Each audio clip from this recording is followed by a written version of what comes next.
Most of the examples that we're going to be dealing with today relate to the Enterprise Toolkit, but first off we're going to use an example that focuses on Designer. Designer was new as an authoring tool in version 13 for software, and you can see from the Windows Start menu here I'm launching the Designer process, and this actually involves running an integration server under the covers. The integration server itself is used to provide a local testing facility for Designer flows. And when it launches up, the server also serves the pages that we're looking at here in the web browser. The first thing that I'm asked for is a vault key. And the vault key is needed because I'm going to secure away some credentials and I want them to be encrypted. And so those credentials are going to be used when talking to third-party systems. I need to store them safely. Within the Designer UX itself, there's several different tabs. I can create new flows from scratch. You can see here they might be event-driven flows or flows through an API. And regardless of the type of the flow, I've also got the option of using a catalog of connections. There are several connections that you can see there that I've already created ahead of time. And here we see an absolutely new page for 13.0.20 involving templates. Templates provide a filtering mechanism, so I can type single words such as MailChimp or Salesforce, and I can add multiple terms as well. So in this particular case, we're going to look for a template for integrating Salesforce with Slack. There are still lots of options available, and one of these relates to having a notification sent when a new Salesforce opportunity is created. We can read about the template, and then by clicking the button to use the template, we go off to public GitHub and gather back some artifacts. And when they've been brought into the Designer here, it's been clever enough to already assign individual accounts. You'll see that each of the nodes has Salesforce 1 and Slack 1 written against it. In the case of the Slack node, we need to have more than the account information that can talk to Slack. We also need to define this node with some of the important parameters specific to me. In this case, I'm choosing to send a Slack message to a channel, and I've got a drop-down giving me the different available names of the channels that I've got in my Slack system. So what we're going to do here is actually test out this message flow. We're going to click on Test, and this puts the flow into a started state using the integration server under the covers to actually run and support the flow. Having put it into testing mode, we're now going to generate some data that will cause the flow to get triggered. We're actually going to do that directly from Salesforce. So I've navigated in my web browser here into the Salesforce system, and we're going to go through a few menus in order to generate a sales opportunity.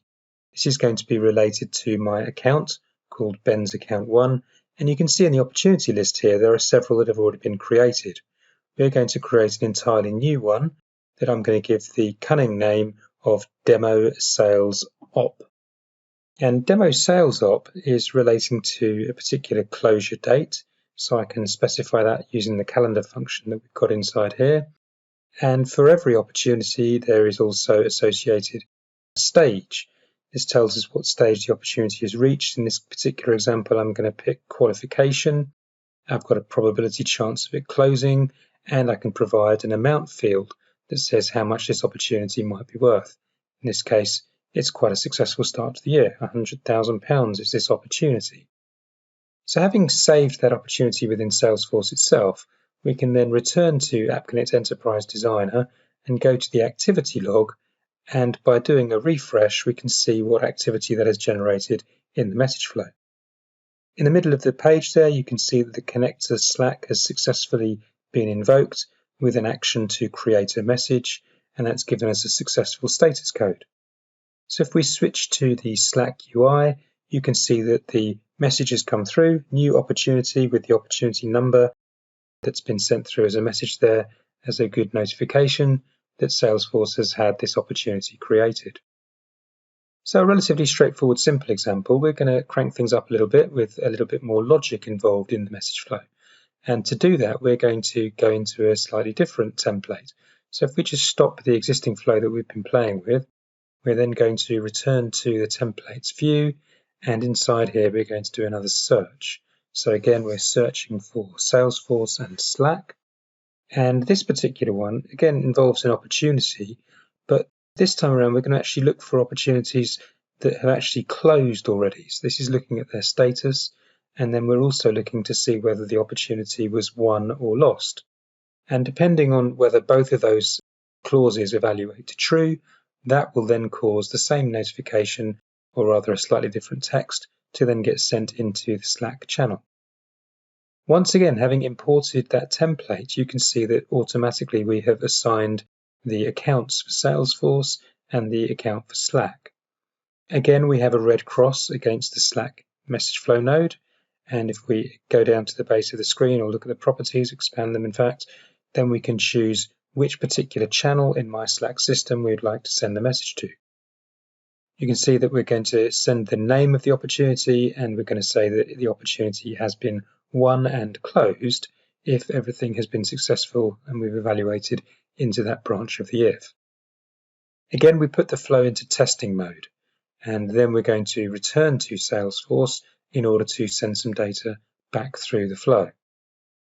And inside the Salesforce view, we're going to create a new opportunity, much like the one that we did before, but this time we'll give it a slightly different name. So we'll call this one another sales op, and a different closure date. I'll put in through the calendar function here, 7th of February, and we'll put in an amount field as well. I'm feeling lucky. We're going up in the world, £200,000 this time around. And this time around, I'm going to go for a stage of needs analysis. And this is deliberately going to show that the flow has been triggered, but it's not yet going to cause that Slack output. So what's happened here, if we go back and do a refresh in the activity log, we can see that the Connect to Salesforce has received an event. So we know there's been a new opportunity, but we haven't yet sent any further Slack notification.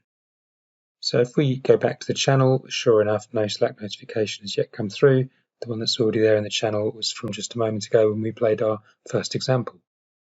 So if we go back to Salesforce and create a third opportunity this time around, and again, we'll give it a highly inventive name, my third sales op, and specify an amount for closure, still going up in the world, £300,000, and a closure date. We'll just stick with the same date for now, and we can then specify the stage.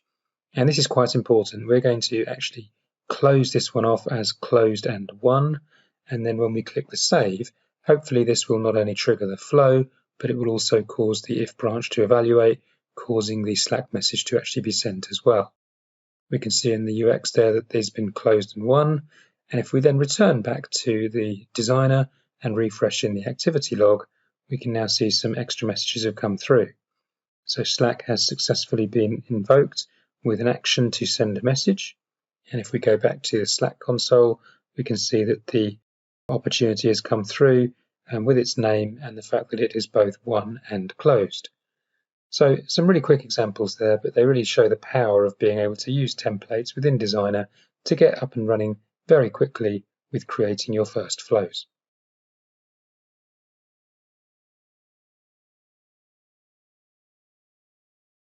In this demonstration, we're going to be looking at an example of a toolkit message flow utilizing our Kafka Producer Node with some new settings to allow for Avro serialization and integration with schema registries.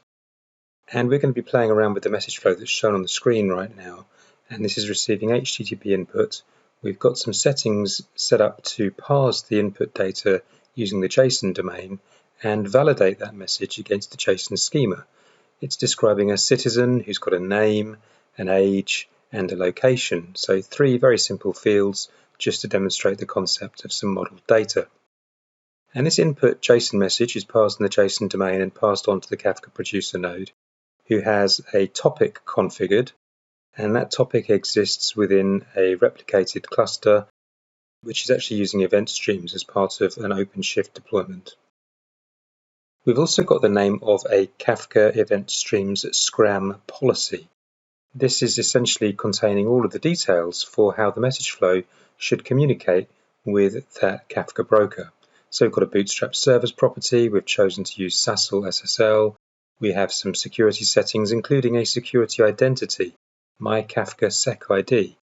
This is reflected as well as the Kafka Trust identity in some credentials that we've already got set up and stored away inside our directory vault.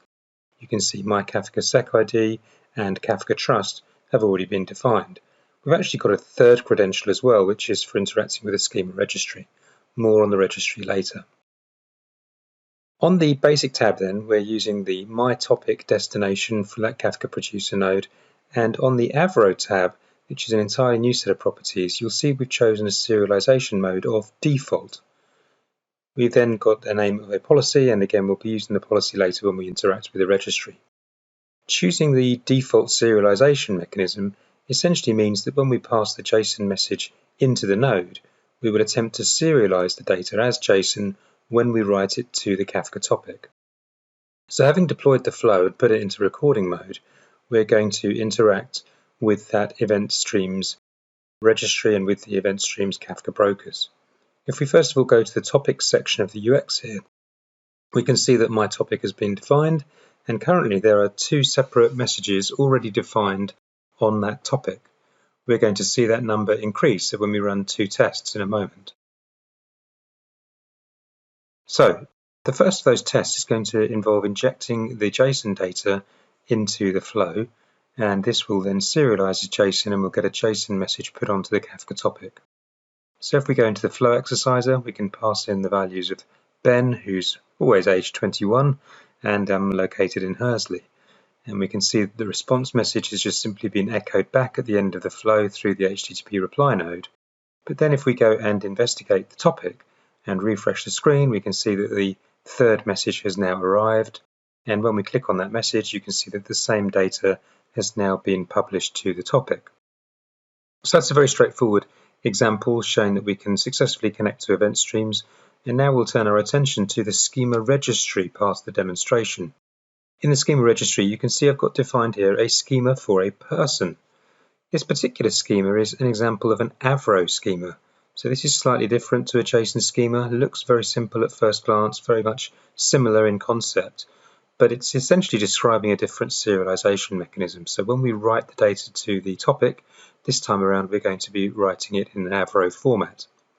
But before we do that, we're going to use the administrative API for the event streams, and we're going to gather back information about that particular Avro schema that we've already placed in the registry.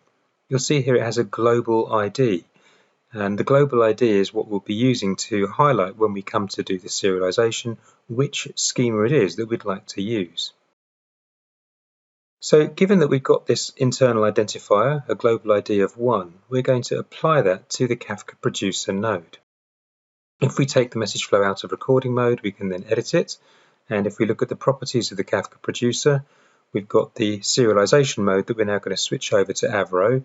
And in order to do that serialization, we need to gather back a schema, and we're going to use the schema ID of 1 in order to gather that back from the registry in order to teach ACE how it should then serialize the data. Having applied that output, having deployed that flow, we're now going to send the same data through the message flow a second time around.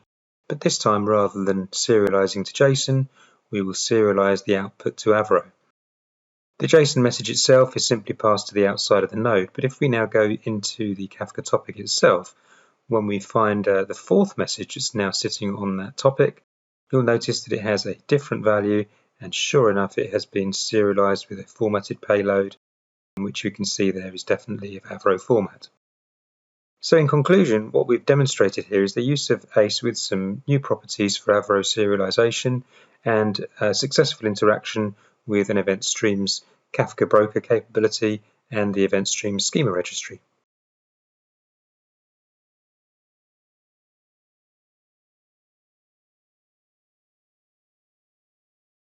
So this demonstration uses an application called TCPIP Demo that has already been deployed to our runtime server and consists of two separate message flows. The first is driven by an HTTP input, and the purpose of this flow is to track a set of behaviors using a bunch of trace nodes that all write output to the same file. We're going to see that in action later. The first core part of the flow uses a TCP server output node, which has been pre-configured with some connection details that are held within a TCP server policy. And it's the job of this policy to describe the port number and various other details about how to locate the other message flow. So here we're going over port 7778, as you can see with the first property of the policy. Immediately following that node is a TCP receive node, which has a fractional timeout value set to be half a second, showcasing the new feature. Aside from this, the way that the nodes are paired together means that the connections are not closed and the input and output streams are left unmodified so that we can receive a response back in the later node of the flow. Following the TCP receive node, we've got two different alternative branches in the message flow. One that occurs if the response comes back quickly in less than half a second, and the other that occurs if there is a timeout of more than half a second. So we'll see those two different behaviors in action that we drive through these different flows. And whether or not the timeout occurs really depends on the speed with which the back-end flow sends a response back to the first flow. And this is a dynamic behavior which is driven from the code inside this Java compute node. You can see the first job of the Java code is to gather from the input message one of the fields, which is called desired speed of flow. And this setting can either be set to the value fast or any other set of characters. In the case where we've requested a fast response, we go back immediately. But if any other value is placed in here, you can see we sleep for a period of 10 seconds, thus delaying the other actions that this message flow will take and responding slower back to the initial request. Again, we use trace nodes for everything this flow is doing. So in a moment, when we put data through these two message flows, we'll be able to see exactly what has occurred. At the very end of the flow, we also use a final trace node to record this flow is finished after it has sent its response back. We're going to place both of the message flows that we've discussed into recording mode. We don't need to redeploy them because we've already got the solution deployed, so we'll save ourselves a few seconds. We'll click on each one of the flows, put them into recording mode, and then we're going to inject some data using the built-in flow exerciser provided in the toolkit.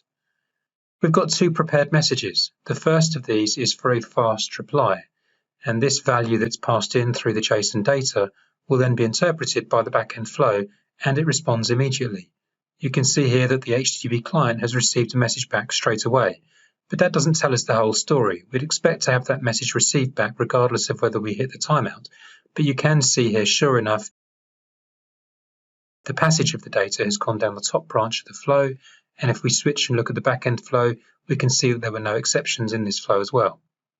If we turn our attention to the actual trace file that's been recorded and put this into full screen mode, you'll be able to see how long the message took to go through. And we really are talking a handful of milliseconds. In total, this whole test has taken about 19 milliseconds to go through both the invocation flow and the backend flow. And everything has happened in the order we would naturally expect. The invoke flow bookending the entries in this trace file with a backend flow in the middle. So at this stage, we've only done things very quickly. And now we're going to demonstrate the actual timeout using a second piece of data.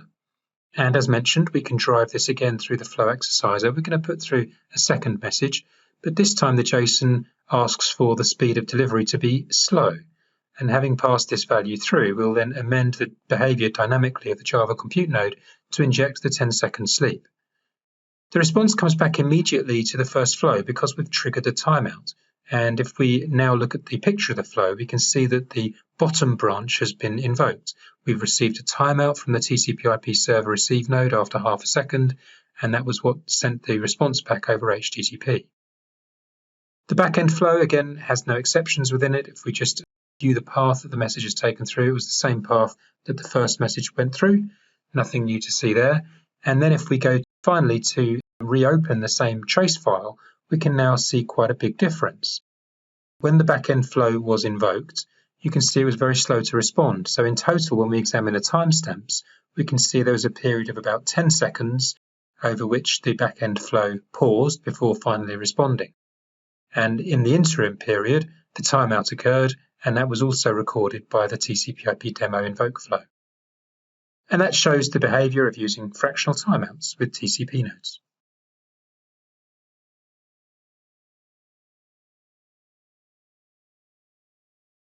So here we are in the toolkit, and we're going to be looking at an example here of using the new dynamic credential support. And the flow that we're dealing with is going to use HTTPS to secure the input. And we can see on the input node, we have the name of a security profile policy. And this is a policy XML file that lives inside a policy project. And you can see here that we've got some settings for local authentication using a security identity which is called my HTTP basic auth credential. And it's that credential that we're going to create by giving ourselves a username and password. In this particular case, we're using a local authentication mechanism. ACE actually provides for using remote providers as well. So if you prefer, you could use LDAP, you could use Tevley Federated Identity Manager, or you could use a secure token service that's capable of talking WS Trust if you prefer. But in this case, we're using this local ID that you can see we're typing in, which we've given the name Ben Thompson, and an initial password with a highly inventive name of initial password. We're going to be changing that password later on after we've made an update.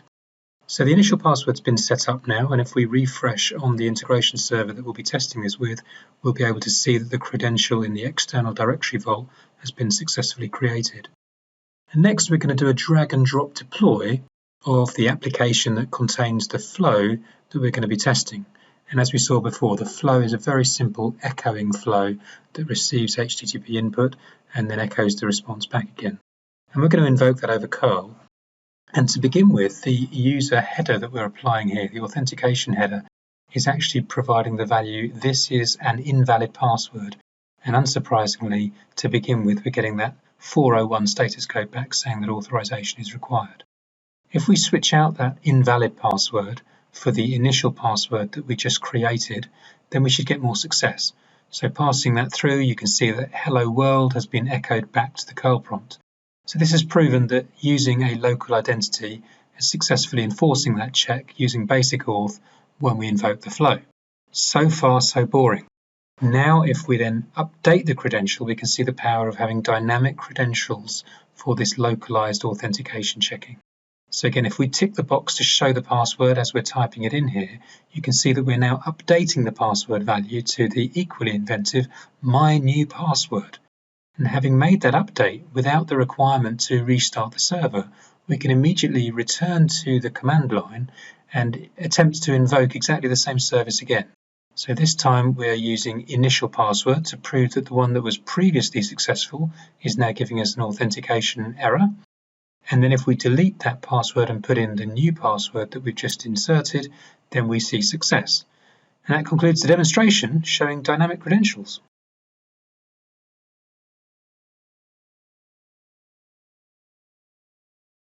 The purpose of this demonstration is to show some of the new options for the IBM deploy command. We're going to be interacting with a server here, which happens to be defined on my local host with a REST admin port of 7600 enabled. Although it's locally held, we're actually going to be using some commands that are there and their intended purposes for remote execution. We're also going to be using a bar file that we've pre-generated and already built inside my workspace. So I'm just copying the location of that bar file ready for use with the command in just a moment. We're now going to launch a command console and start to investigate some of those commands. And actually new in version 13 of ACE, we introduced a new machine-wide setting for the automatic enablement of SSL for the admin of all v13 nodes and servers. And you can actually see that's reflected in some of the commands that have been added here. When we use the IBM int command, we now have a display admin SSL option, and then we've also got the IBM int deploy command that we'll be using in this example. So when version 13 is first installed, the default configuration of the product actually gives us the generation of some SSL private key certificate pairs. And these are self-signed and they've automatically been generated by the product, and we can take advantage of those when we start connecting things. From the IBM int command here, we're now going to attempt a deployment. And to begin with, I'm using an output host, which just happens to be on the local machine, but this can be used with any remote server, and an output port. There's an alternate setting that enables you to specify both those values inside one URI if you prefer. The next parameter that we've got today is the input bar file property. And then finally, I'm going to add a no HTTPS preference. So this is intending to make an insecure connection to my server. This has actually resulted in an error. No surprise there. In this particular case, we've got security turned on by default, And so what we're going to do is try and fix this error by repeating the ibmint deploy command with some other options. The first thing we're going to do is run the ibmint display admin SSL command in order to try and figure out some more information about how this has been secured installation. You can see the first thing that we're reporting here is that admin SSL has been enabled.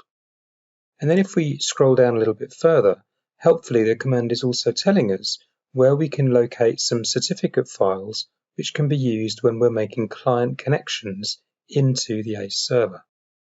So having copied that disk location, we can now return to my command and substitute out the no HTTPS setting for the HTTPS setting.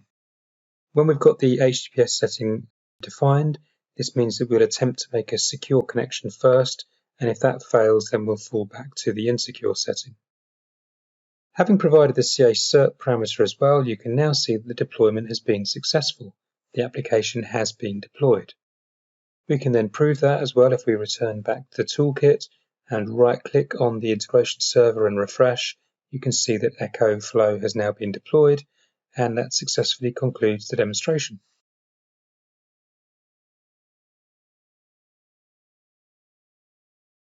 This is a very simple, fast example showing how we can execute connector discovery against a Couchbase NoSQL database.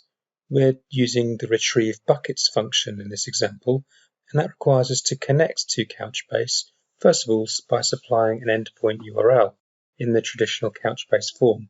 You can see here it's going to localhost. We can either do a single server configuration of Couchbase or use a distributed form with multiple clustered machines. We also need to provide a username and password, and these are going to be used and safely encrypted in the ACE vault. We can then provide a where clause, or in this example choose to just process one item, and that concludes the discovery session. This demonstration, connecting ACE to a Postgresql database using ODBC, is actually split into two parts. The first section is going to exhibit doing a very simple select statement from within an ACE flow. We're going to run that statement against a local database, which is defined on the Windows machine that I'm navigating through here. In order to make that work, the first thing we need to do is to, within the operating system itself, navigate to the ODBC driver that's provided with ACE13, and for that particular ODBC data source, specify its name and where it can be located. In this case, it's running on the same local physical Windows machine where my integration server is going to be running as well. That's both the tooling and the runtime and the database, all on the same machine in this particular example. Next, we place a compute node into the flow. The compute node needs to be configured with a data source that links it back to that ODBC definition. So type the same name for the data source property so that it can take advantage of that driver. Within the compute node itself, we're just going to execute a very simple query. We're going to set up an output message in the XML and SC domain, so an XML output, which consists of the results array. This is a set of rows that's been gathered back by doing a select statement against a particular table in the Postgresql database that's called mix_table. In addition to the code inside the compute node, we're also going to require a credential. We're using an external directory vault in this example, and we're creating a credential of type ODBC. The credential has to have a name, and we give it a username and password as its properties. Once we've defined the user ID and password, we're then going to be in a position to execute our message flow. But before we start placing data going through the flow, we're going to investigate the structure of the table. In our particular example, each row in the table reflects a different person with some key values about that person. So we have an SQL shell, which we can launch here in order to start exploring that database. We type a few simple parameters like we did a moment ago and connect to that database and then issue a query to see what the structure of the table looks like. This is going to be the same query that we execute from within ACE in just a moment. But before we do that, we're just going to check on the database structure here so that we become familiarized, ready for the later example. You can see we have a name field, an email field, a timestamp, and a lucky number. Each of those columns is then going to be reported back in the data that we query from the database. Placing the message into recording mode, we can then use the flow exerciser within the toolkit to send some data through the flow. In this case, the input message is not important. We're going to create the output entirely from scratch, and you can see here inside the results array within the XML that's been generated, we have all of the fields that were available within each row of the database. And that concludes the first half of the demo. We're now going to switch to an example which is calling a Postgresql database stored procedure and gathering back some dynamic results sets. This is using the same setup we were just looking at, but now we have a slightly different message flow involved. It's still driven from an HTTP input with a slightly different URL fragment, and it still consists of a compute node which has been linked with the same data source we were looking at a moment ago. Aside from that, the actual code inside the compute node is a little bit more complicated. We'll step through that more in just a moment. But before we do that, we can see there's already a stored procedure that's been defined called return mixed results. This is within the database already. And you can see that there's 3 separate cursors being opened here, and each one is being used to gather back a different set of results from the database. So the first one is returning ID, name, email, and lucky number, whereas the second cursor is returning back ID, name, and email, and the third ID, name, email, and timestamp. So we have some slightly different queries going on here, each of which uses a where clause involving the name of the person we're trying to track down. As you can see in the SQL, we're going to be using some row variables to define the results sets. We also need 3 string variables, which are going to provide the 3 names we're using in the where clauses, and we're also passing in some dummy cursors. When defining a call statement into a stored procedure that has dynamic results sets defined, in this particular case 3 dynamic results sets, we need to pass in the parameters that will be used for the where clause and also the output results sets, and then in addition to that the cursors that were just referred to. So we have the procedure at the base of the SQL here that we're going to be going off and invoking, and then once we've gathered back the data, we're going to create an output message in XML with those 3 dynamic results sets placed into the output. Again, putting the flow into recording mode enables us to exercise the flow and try out the code that we've just written. We send an input message in. Again, it can be of any particular value. It doesn't matter in this particular example. And when we expand the output, we can see that we've got the dynamic results sets have all been generated successfully.